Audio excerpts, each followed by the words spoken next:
We provide you the platform to turn your dreams into reality. Give wings to your aspirations with KR Mangalam University. Madam Vice President, India is constrained to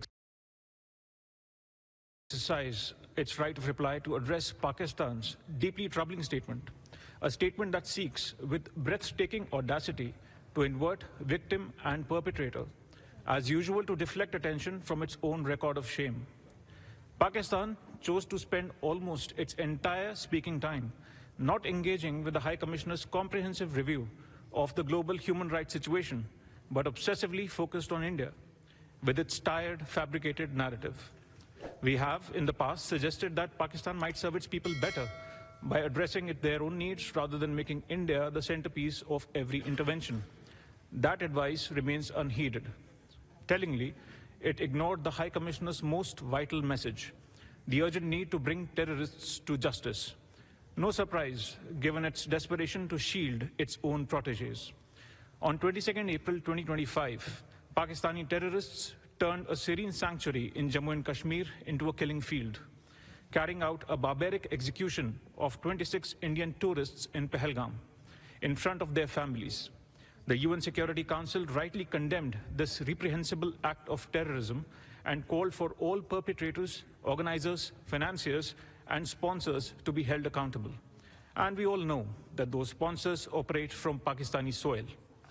Pakistan's attempt to mischaracterize Operation Sindoor, our precise and proportionate response, as military aggression is unconscionable.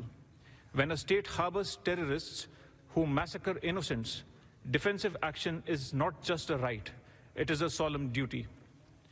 From hosting Osama bin Laden in its military cantonment to conducting state funerals for globally sanctioned terrorists, Pakistan never fails to disappoint.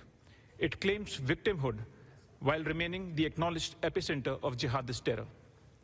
On the Indus Waters Treaty, despite India's steadfast adherence for over 6 decades, Pakistan has misused the treaty's procedures to obstruct India's legitimate projects, while shredding its spirit through sustained hostility and cross-border terror. The world has changed since 1960. Climate imperatives, technological advances, clean energy needs, and Pakistan's persistent sponsorship of terror compel a reassessment. When a nation violates the foundation of a treaty, it forfeits the right to invoke its protections. Madam Vice President, a nation cannot sow terror and expect to reap sympathy. The world sees through Pakistan's theater of deception. India will continue to act with responsibility and resolve to protect its citizens, its sovereignty, and its values, as any nation must. जहाँ भक्ति है हर शब्द में, कथाओं में छिपे हैं दिव्य रहस्य और ज्योतिष देता है जीवन को दिशा। धर्म से जुड़ी हर बातों को जानने के लिए हमारे चैनल स्तुति को सब्सक्राइब करें। चैनल पर जाने के लिए इस लिंक पर क्लिक करें।